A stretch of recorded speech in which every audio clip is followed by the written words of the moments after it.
Chapter 5. Enemy of the People. When at last, with chest heaving and legs about to give out, Ari reached the town and continued running at a slower pace through its deserted streets, uncertainty overwhelmed him once more. What if the police were watching this railway station after all? He'd heard the call on the radio for a general alarm nationwide and wasn't sure what that meant. When the manhunt failed to pick up his trail to the south, wouldn't they suspect he'd doubled back? Of course, they wouldn't expect him to head for Berlin. The infamous wall made that city the least likely place for a possible escape to the west. However, there was no predicting where the police might be or what they might do, precisely because they couldn't be certain of his movements. More than likely, they'd be watching all routes. One thing was certain: he must not even think of leaving East Germany. In 1956, the Hungarians had relied on brave promises of support from the West, only to find themselves abandoned in their pitiful attempt to stand up to Soviet tanks. Nor would there be help from the West this time. If that shameful wall was ever to be brought down, and with it the entire Iron Curtain, it would have to be done from inside. Grandiose dream? Perhaps. Yet seemingly impossible aspirations had always been and would always be the propellant fueling every great advance in human history. He had talked with hundreds of people, enough to be confident that at least 95% of the university students and workers in Eastern Europe had the same passion to throw off their shackles. They only awaited effective leadership and the right opportunity. He would lie low for a while, disappear. They would eventually believe that he had escaped to the West. Then he would start again. He had a genius for organizing students, and he had painstakingly nurtured a network of key contacts throughout Eastern Europe, reaching even into the Soviet Union. Those names and addresses were the secret weapon he carried in the briefcase, a weapon for freedom that he was convinced would prove in the end to be more powerful than the most sophisticated military hardware. There would, unavoidably, be a cost in lives, but oppressive regimes would eventually collapse if only enough people stood against them. It was a dream worth living or dying for. Legs trembling with fatigue, Ari paused to recover his breath in the shadows just around the corner of a tobacco shop that faced the train station. A look at his watch told him that he'd barely made it. He couldn't see into every part of the waiting room, but it appeared to be empty. 2 women stood on the open platform. There was no sign of police. He glanced anxiously at his watch again and waited. The approaching train could just be heard in the distance when a small car drove up and slid to a halt in the tiny station parking lot. A well-dressed man of about 40 jumped out.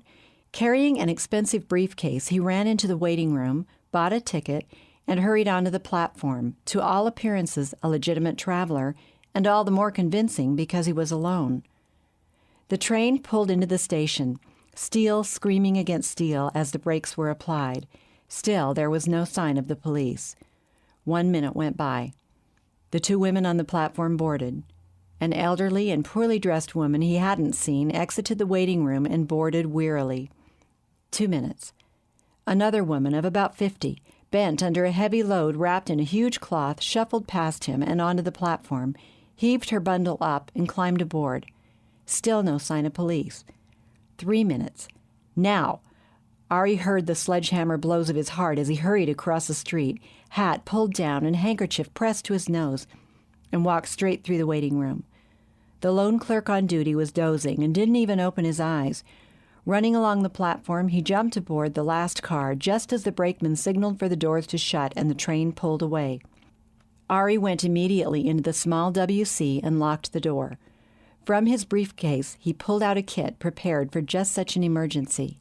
He quickly shaved off his beard and mustache, taking great care not to cut himself. The ugly wound that angled upward just above his right ear was starting to scab over, but still oozed some blood. There was nothing he could do to hide it. He found the small tube of dye that would turn his black hair into a light brown and nervously skimmed the instructions. Unscrewing the lid, he hesitated for a moment, then screwed it back on. What if he botched the job? No, it was too risky. Cotton stuffed into his nose spread his nostrils and changed his voice. Adding a pair of thick glasses, he now resembled, except for the hair color, Heinrich Seibel, the person pictured in the false identification papers that had cost him 1,000 marks. Entering the car, Ari took a seat in the rear, where he could observe everything and make a hasty exit if necessary. The early run into Berlin was emptier than usual. There were only 2 other passengers in his coach.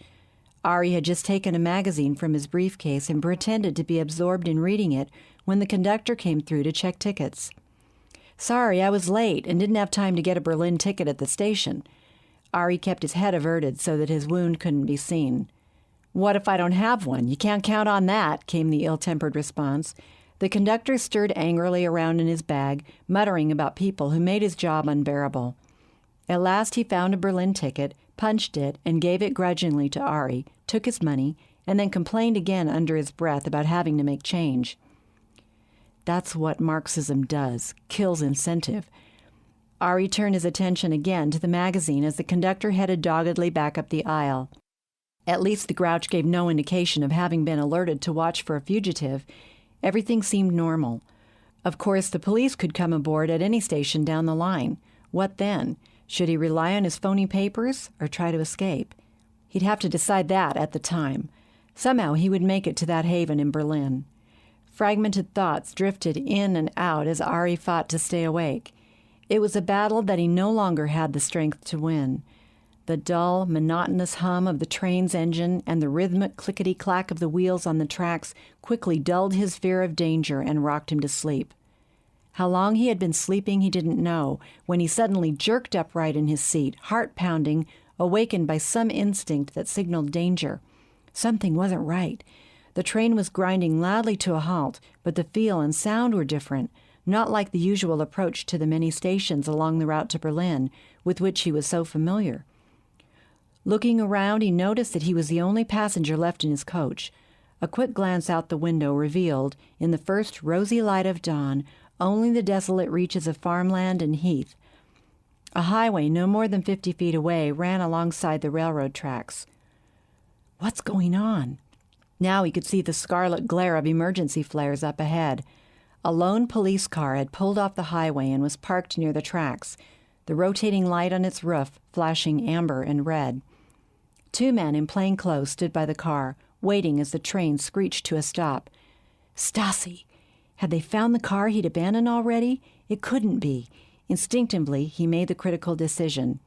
His false ID would probably pass inspection during any routine encounter with ordinary police, but the hated state security forces were far better trained.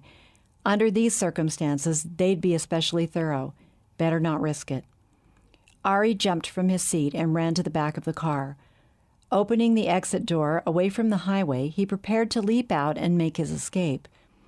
Unfortunately, as he had already observed through the window on the other side of the train, nothing but newly plowed fields met his gaze. No forest in sight. It was hopeless. They would see him immediately. There was only one thing to do: get back to his seat quickly, pretend to be asleep, and somehow bluff his way through, hoping he wouldn't have to shoot his way out of this one as well. Just then, to his right, he caught sight of an access ladder leading upward. On an impulse, he stepped onto it, leaned out, and silently closed the door. A few more moments and he was lying flat on top of the train, breathing in short, sharp gasps, clutching his briefcase, wondering if he'd made a mistake, and hoping. Had the road and the parked cars been on a level with or above the train, he would have been seen. But luckily, the terrain at this point sloped down to the road, which was about 20 feet lower than the tracks. Footsteps crunched past in the gravel alongside the train. Voices yelled indistinct instructions. The magazine! He'd left it on the seat. The conductor would remember. Ari pulled the Luger from his belt and waited for a head to appear above the top of the train. Minutes passed like hours. Nothing. At last, with a welcome lurch, the train began to move forward. Ari lay still for a few more minutes as it gathered speed. He cautiously raised his head to peer around. The police car was still parked in the same place, and the 2 men were climbing back into it. Breathlessly, he watched as they pulled out onto the highway and headed in the opposite direction. As the car faded into the distance, he slid over to the ladder and made his precarious way back down. The train was nearing full speed when he reached the door, pulled it open with great effort against the wind, and stepped inside. Ari made his way quickly back to his seat and collapsed, trying desperately to control his pounding heart and gasping breath.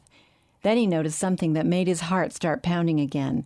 The magazine was gone. What did that mean? Why hadn't the police looked on top of the train, or at least searched for footprints in the adjoining field? The only footsteps he'd heard had been on the side of the train closest to the road. Something must have convinced them that he'd never been aboard. What luck! After the train made a routine stop at the next station to let off and take on more passengers, the conductor came through once again to check tickets. Ari was still the only one in the last car. "What was that all about?" he asked casually when he showed his ticket again. "Mechanical problems?" "They were looking for some enemy of the people," came the matter-of-fact reply. His expression was wooden, but his eyes, looking into Ari's now, seemed to be saying something. "Some guy about your age and size, with a beard. I told them I hadn't seen anybody even close to their description." "Really?" Ari responded warily. "They were looking for some fugitive?" The conductor held Ari's eye for an uncomfortable moment. "They would have found him if I'd told the truth," he said quietly, "but I hate the Stasi." He reached under his coat and, without changing expression, pulled a familiar magazine from his back pocket and thrust it under Ari's nose. "You left this on the seat." Too stunned to reply, Ari took the magazine. He felt the hair rising on the back of his neck. "Thank you very much," he finally managed to stammer. "Very much." "And next time," grumbled the conductor, "don't be so forgetful. My job's bad enough without having to cover up for people like you." He turned and shuffled back up the aisle toward the front of the train.